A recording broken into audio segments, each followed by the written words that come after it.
So Hare Krishna, in chapter 11, the universal form. So in the chapter's summary, Lord Krishna grants Arjuna divine vision and reveals his spectacular unlimited form as the cosmic universe. Thus, he conclusively establishes his divinity. Krishna explains that his own all-beautiful human-like form is the original form of Godhead. One can perceive this form only by pure devotional service. Okay, now let's do a little bit of revision of what we have learned so far. So we understand that Arjuna is a Vaishnava. His heart is very soft. He's a Vaishnava. So naturally he's very compassionate. So he's asking Krishna all these questions on behalf of the common man. So how the common man can understand the manifestation of Lord Krishna in this material world? How to see Krishna manifest by physical representation? So the common man has no love for Krishna and has to think materially. So how can the materialistic man see the presence of Lord Krishna in the material world? So Krishna represents himself as the demigods, sages, humans and kings, animals, laws and crime, qualities, nature, philosophical truths, and even in Vedic mantras. Therefore, this Bhagavad Gita is for all classes of men. This Hare Krishna movement is not a sectarian movement. Anyone can chant the Hare Krishna Mahamantra and be happy. So Lord Krishna says, of the demigods, I am Indra, king of heaven. And he says, of the sages, I am Vyasa. And of the Pandavas, I am Dhananjaya. And of the animals, the horses, I am Uchaisrava. And of the fishes, I am shark. Of the beasts, I am lion. So that's Krishna is being represented in the material world in this way. And in laws and crime, in Bhagavad Gita 11.32, Krishna says, "Time I am the great destroyer of worlds." So we have knowledge of great empires throughout the history of the world. We have seen the Roman Empire, we have seen the Mughal Empire, we have seen the British Empire, but eventually all the empires are finished with the influence of time. So of qualities, Krishna says, I am wisdom. And of lights, I am the radiant sun, Krishna says. And of philosophical truths, I am the super soul in all living entities' heart.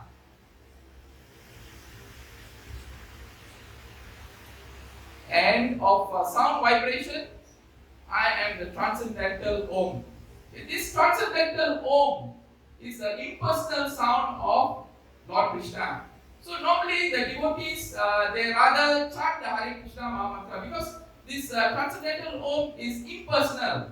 They cannot have that personal connection with this Omkara sound vibration. So they prefer the Hare Krishna Mahamantra because when they chant the Hare Krishna Mahamantra, Radharani is there, Krishna is there, Vrindavan is there, the river Yamuna is there, Mother Yashoda is there, Nanda Maharaj is there, the power boys are there.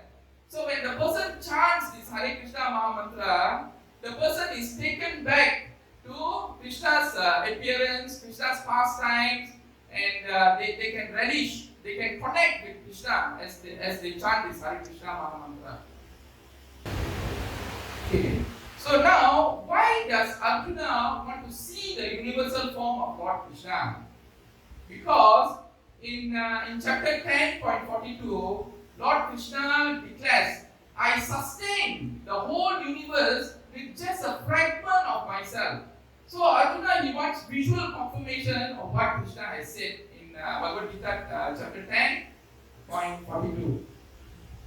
So, like in this world, there are many dimensions, very many dimensions, and not everything that we can see with our material eyes. For example, the golden mount Sumeru, it is in a different dimension. It's still in this material world, but we cannot see it.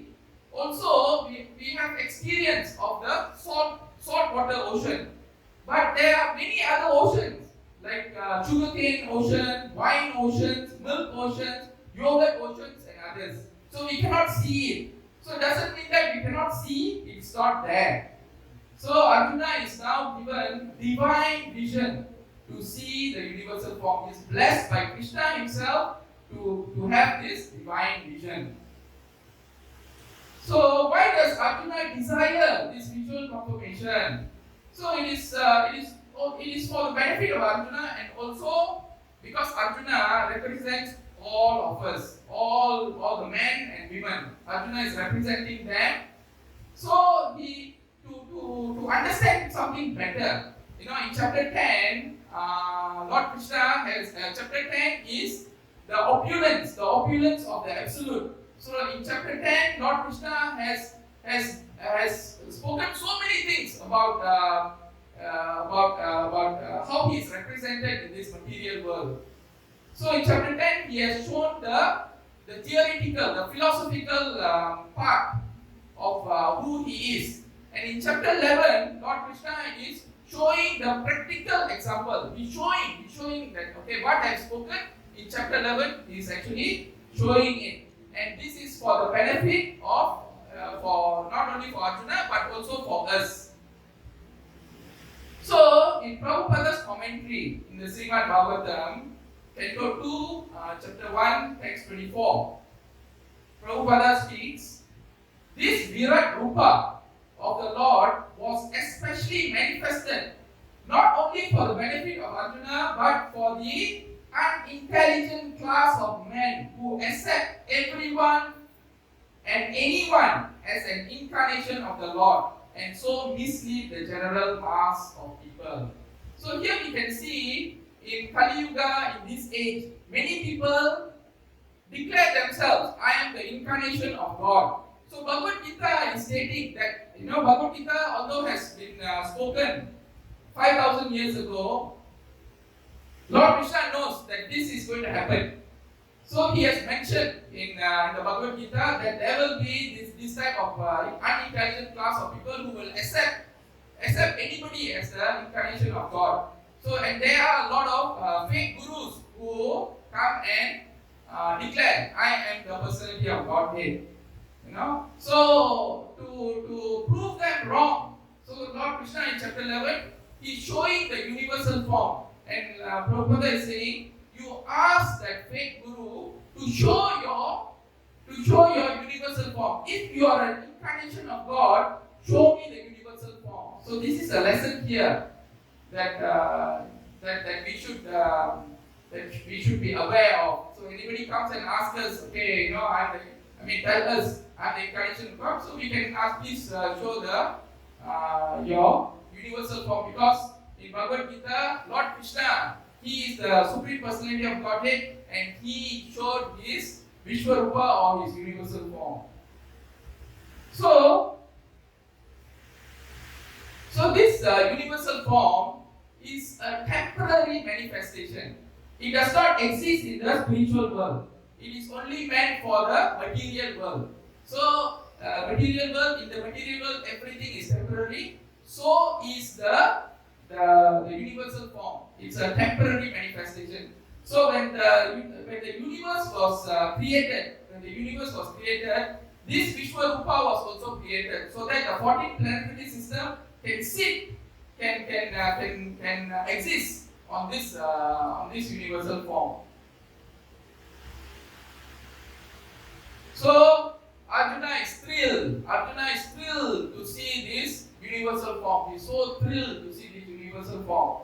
Then Lord Krishna shows his Kala Rupa. Kala Rupa is the form of God in time. It's a form of God as time.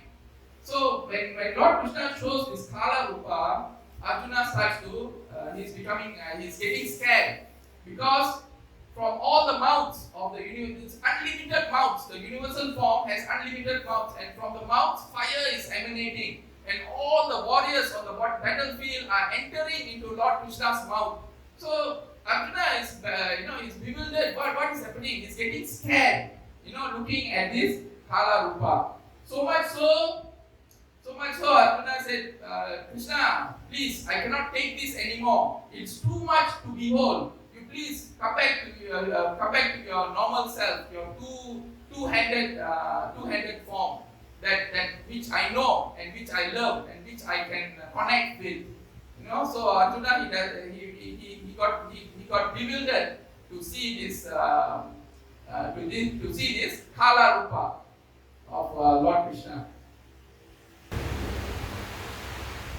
So after showing the universal form to Lord Krishna, and after showing the universal form of Lord Krishna to Arjuna, Arjuna he requested Lord Krishna, okay, please come back to your normal self. Please show your two-handed form, which I'm much more comfortable to relate with.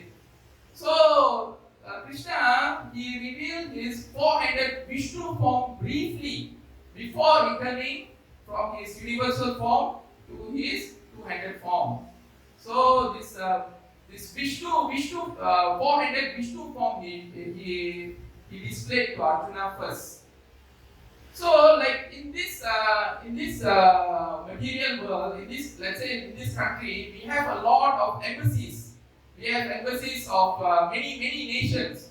So all the nations, they are represented in this as embassies in our country. So there are many embassies. So like that, this four-handed Vishnu form is from the Vaikuntha planet. It's from the spiritual world. So this Lord Vishnu, he has embassy in this material world, and the embassy is called Shvetadvipa planet, which is within the Milk Ocean, and this Milk Ocean is within the material world. So that is the embassy of Lord Vishnu. So when Brahmaji and all the other demigods, they have a problem. They want to go and see Lord Vishnu. So they cannot simply enter this Shvetadvipa planet. They simply cannot enter. So what they do, they stand at the shore. They stand at the shore of the Milk Ocean and they put out their requests. They put out their requests to Lord Vishnu, and Lord Vishnu will reply them. To solve whatever problems that they have. So like that, they do not really know, the demigods do not really know who is Lord Vishnu, because it's very rare that they can see Lord Vishnu. They have an understanding, but they don't really know. So what more to say about Krishna? They do not know who is Krishna at all. They do not know who is Krishna. They have an understanding about Lord Vishnu, but it's difficult to even meet or go into the planet of Lord Vishnu, the Shvetadvipa planet. So this Lord Vishnu is Sirodakasai Vishnu. So what if we want to go? What if we want to meet Lord Vishnu at the Shvetadvipa planet? So how do we meet Lord Vishnu? So we don't have to go all the way to the Milk Ocean, because Sirodakasai Vishnu is within the heart as Paramatma. The Paramatma is a form of Vishnu. So this four-handed form of Vishnu is actually Sirodakasai Vishnu. So he is sitting in our heart. So we can by following this Hare Krishna movement, by chanting the Hare Krishna Mahamantra, we can connect with the Paramatma of the name of the Paramatma is Sirodakasai Vishnu. But the inhabitants of Dwaraka, Mathura, and Vrindavan, so these are very, very highly elevated, highly pious devotees, because they can see Krishna face to face. They can see Krishna face to face. They can interact with Krishna face to face because they don't have that material contamination. They don't have material desires. Everything that they desire is for Krishna's pleasure. So, by like that, they can see Krishna face to face by the grace of the Lord. So, that is our actual constitutional position, as the eternal servant of God. So, we want to connect with Krishna in that way. So, Srila Prabhupada is giving us the topmost standard of worship. He's giving us the topmost standard of worship by giving us this Radha Krishna worship. So by simply chanting the Hare Krishna Maha Mantra, we follow Srila Prabhupada, we can be delivered from this from the miseries of this from this material world.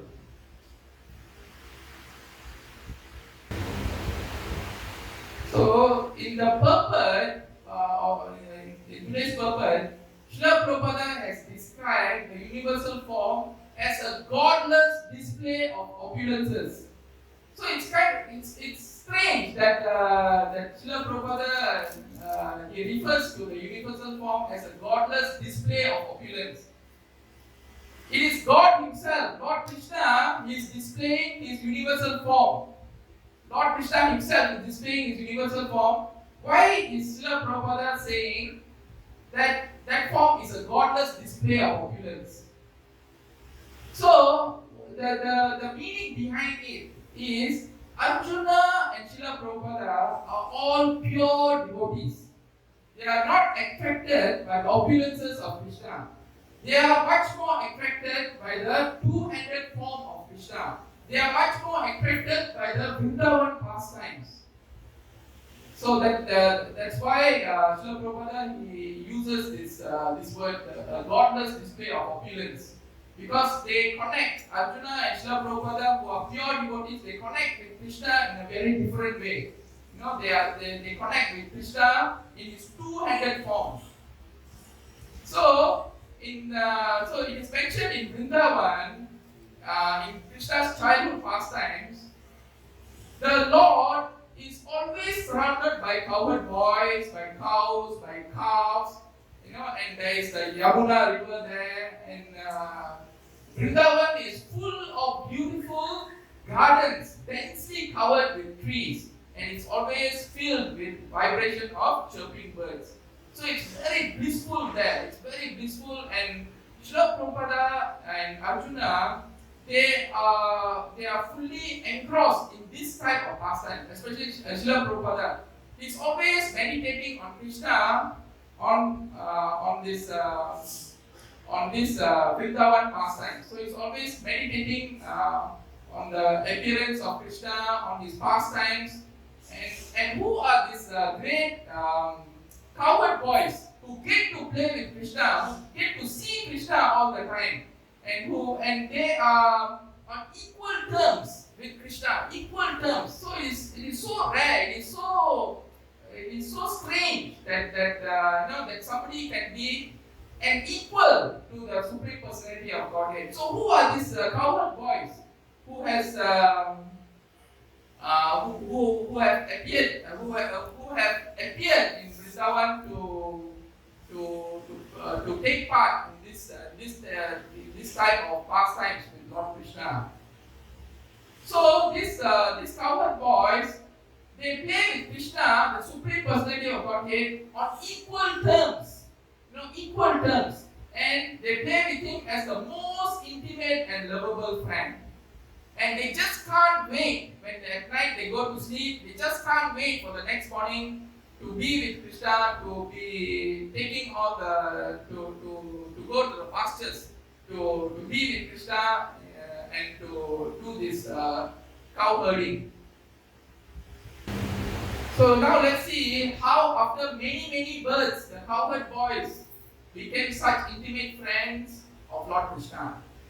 So you see at the bottom, right at the bottom, you can see the animalistic life, the animal life. So right at the bottom is the animalistic life. So in the animal life, there's only these four things: eating, sleeping, mating, and defending. There's nothing else for an animal.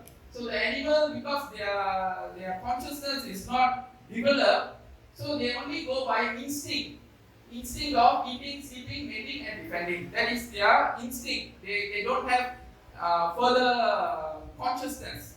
They cannot realize God. They cannot start a religion. They cannot be part of a religion. Cannot.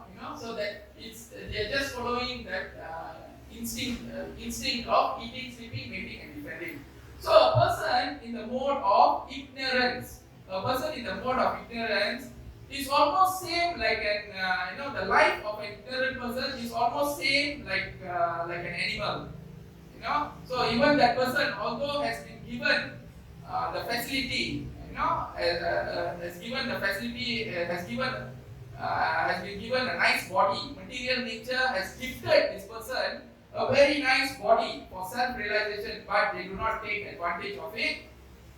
But instead they engage in an animalistic life of eating, sleeping, mating, and defending.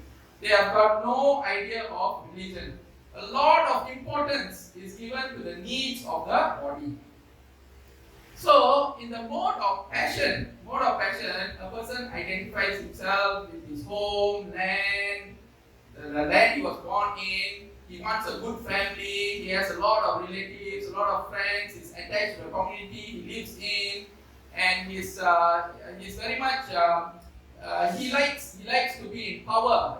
He likes to have that name, fame, and glory.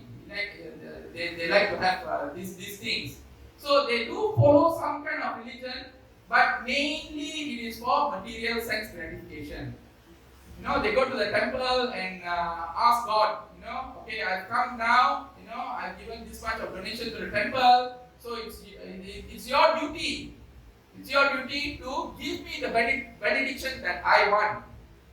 So that's in the mode of passion. So in the mode of goodness, these people are enriched with material knowledge. They are very intelligent, they are enriched with material knowledge. And they use the knowledge of the Vedas to have a comfortable life. They utilize honest and authorized ways they can enjoy life. That means they follow the scriptures. So it's good. It's good that they, in the mode of goodness. But they are also conditioned. They are conditioned. How they are conditioned? When we tell them there is life, there is this materialistic life, although in the mode of goodness, it is still in the material world. You are still in the samsara circle. This samsara circle is birth, death, old age, and disease. You are still within it. But they are saying, I'm happy. I have knowledge. I'm happy, and I follow the Vedas, and there's no problem for me. So they are conditioned in that way. So like that, they may be a little bit proud. There is this material desire there. There is this material desire. They become proud that they are in the mode of goodness. So that's why the Bhagavad Gita 2.42 to 43, the translation, Srila Prabhupada is saying, men of small knowledge are very much attached to the flowery words of the Vedas, which recommend various fruitive activities for elevation to heavenly planets, resultant good birth, power, and so forth. Being desirous of sense gratification and opulent life, they say that there is nothing more than this. So from here we can understand that the Vedas can elevate us from the mode of ignorance, and bring us to the mode of goodness. But can it take us to the transcendental platform? Transcendental platform means it's beyond the mode of goodness. It is to come to the mode of pure goodness. The Vedas cannot do that. It can bring the person to the mode of goodness, but not beyond. So these modes, the mode of ignorance, passion, and goodness, it is controlled by Mahamaya. It is controlled by Mahamaya. And Mahamaya is controlled by Lord Vishnu or Krishna. Krishna controls Mahamaya. So when we worship Krishna, the effects of these modes, ignorance, passion, and goodness, we can be shielded from these effects of the modes, because we are worshipping Mahamaya's boss. Mahamaya's boss is Krishna himself. So he can be protected, and it is not easy to surpass this because she is the energy of Krishna. We cannot surpass unless we surrender to Krishna. So we are being put, in the mode of ignorance. We are being put in the mode of passion, and sometimes in the mode of goodness. So we are stuck in the material pool of birth, death, old age, and disease. So Srila Prabhupada is saying, break free, and come out of the modes. Become transcendental. So you see the prime colors, right? Prime colors, we have red, yellow, and blue. The prime colors. So when we mix these prime colors, so there can be a lot of variations. So like that, but even this, a person can be in ignorance, passion, and goodness, and also the person can be in mixed modes. So we can see there are so many types of people with so many types of consciousness. So from here we can see a person in the mode of goodness is promoted to the heavenly planets. A person who is in the mode of ignorance goes to hell, and a person in the mode of passion stays in this world. So like that, even though a person is in the mode of goodness, still it is in the material world. The Bhagavad Gita is teaching us how to get out from this cycle of birth, death, old age, and disease, because it is temporary. Okay, Krishna wants us to have an eternal, blissful life in the spiritual realm. Okay, so here,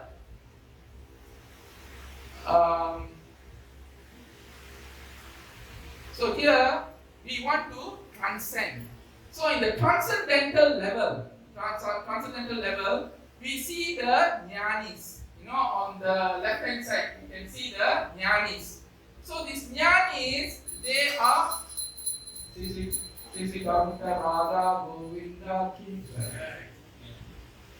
So we see on the right at the left hand side the jnanis.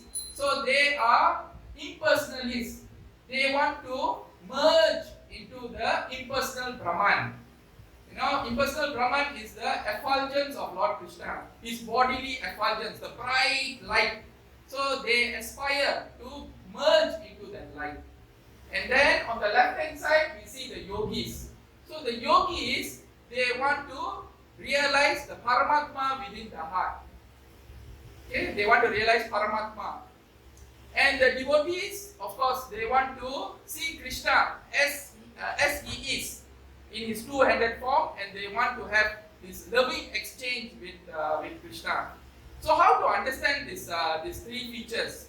So we can see on the left hand side the jnanis. So let's say we are looking out of a window, looking very far away. We can see little hills. So the hills are all covered by clouds. So that is the understanding of the jnani. So as we go closer to the hill, then we will see, the hill is so green. It's covered with so much of greenery, and it is so majestic. The hill is so majestic. So that's the understanding of the yogi. And even if you go into the hills, when you go into the hills, then you see there is actually life. People are living in the hills. So that is the vision of a devotee. He sees everything clearly. So the jnanis, they realize the Sat. They realize the Sat, the eternity feature of Lord Krishna. So, and the yogis, they understand the internal feature and knowledge of Lord Krishna. And of course, the devotees, they are in full bliss. They understand everything clearly. Satchit Ananda. They understand Satchit Ananda. They understand eternity, they understand knowledge, and they understand bliss. So their understanding, the devotees' understanding is complete. So that is why Lord Krishna wants us to come to this transcendental platform. So once we come to this transcendental platform, only then we can understand what is pure devotional service. As long as we are in the material world, we are trying to dovetail everything that we do to Lord Krishna. So eventually, we want to come to that level, the transcendental level. So this Hare Krishna Maha Mantra, one thing special about this Hare Krishna Maha Mantra, it doesn't matter which position we are in, even ignorance, passion, or goodness.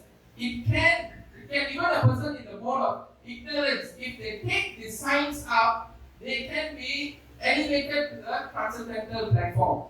So there is one incident in Chaitanya Mahaprabhu's pastimes. There was one devotee called Sivananda Sena. There was one dog always following the Sivananda Seva when he is going on pilgrimage. There's one dog always following. So Chaitanya Mahaprabhu, he fed the dog this coconut pulp. And the dog got liberated to the spiritual world. So can you believe that a dog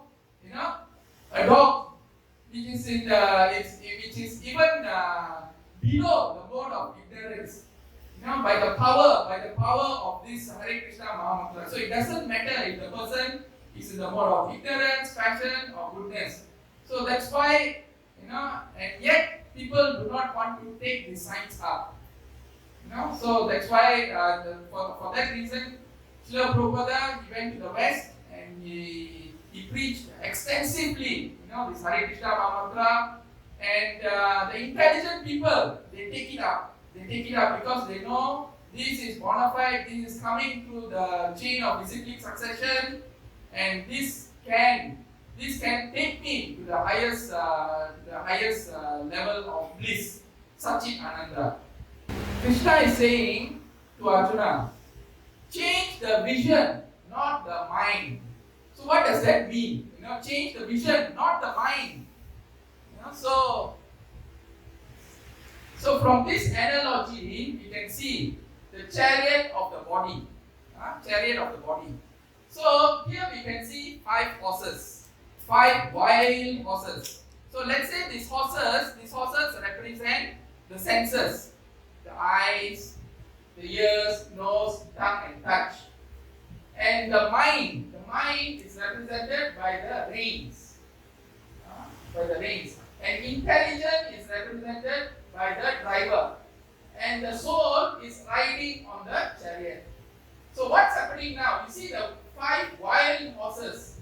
Okay? They are charging towards the object of senses. Through the senses, they are charging again to the object of senses. So whichever senses is suitable for them, whichever senses they want, whichever senses they like, so they are running towards the object of the senses. So why is this happening? The mind should be controlling the horses. But why can't the mind control the horses? Because lust has taken over the senses, lust has taken over the mind, and lust has taken over intelligence. So by chanting this Hare Krishna Maha Mantra, what happens is that the soul connects with the super soul, Paramatma. When the soul connects with Paramatma, the intelligence will be there. The intelligence is given, the intelligence and remembrance is given by the Lord as Paramatma within the heart. So with good intelligence, it can direct the mind. So it can direct the mind, and the mind can control the senses. So how to control the senses? Another way to control the senses in this material world is to do yoga, Ashtanga yoga. So people like to do yoga. So what is the real purpose of yoga? Real purpose of yoga is to control the mind. So to control the mind, people do yoga to control the mind, because now the senses has taken over. The senses are doing as they like. I want to do as I like. So the mind cannot control the senses. So people do yoga to control the mind. So but in this age, the yoga practice, the yoga process is to chant the Hare Krishna Mahamantra. So by chanting the Hare Krishna Mahamantra, as I said before, the soul connects with the super soul. Then the super soul gives the person the intelligence. The intelligence can direct the mind, and the mind can control the senses. So that's why instead of doing the difficult Astanga yoga, even Arjuna was saying, "Oh Lord Krishna, this yoga practice is very difficult for me. I can even control the wind, but I cannot control the mind. It's so difficult." So by chanting this Hare Krishna Mahamantra, so we can the intelligence can direct the mind can control the senses. And what happens when we control the senses? We engage all our senses, the object of our senses, we engage everything for the pleasure of Govinda. And Govinda is he who gives pleasure to the senses. So we dedicate everything, we dovetail, we channel all our senses for the pleasure of the Lord. Okay, so what it means by change the vision, not the mind, means to engage the senses for the pleasure of the Lord. We dovetail everything, whatever senses, whatever we want to see, whatever we want to hear, whatever we want to smell, taste. If we want to smell something nice, we smell the tulsi that is offered to the Lord. So like that, everything can. We want to see something nice, we look at the Lord. We want to hear something, we can hear the Hare Krishna Mahamantra. So like that, we can dovetail all our sense objects and senses to Lord Krishna or Govinda.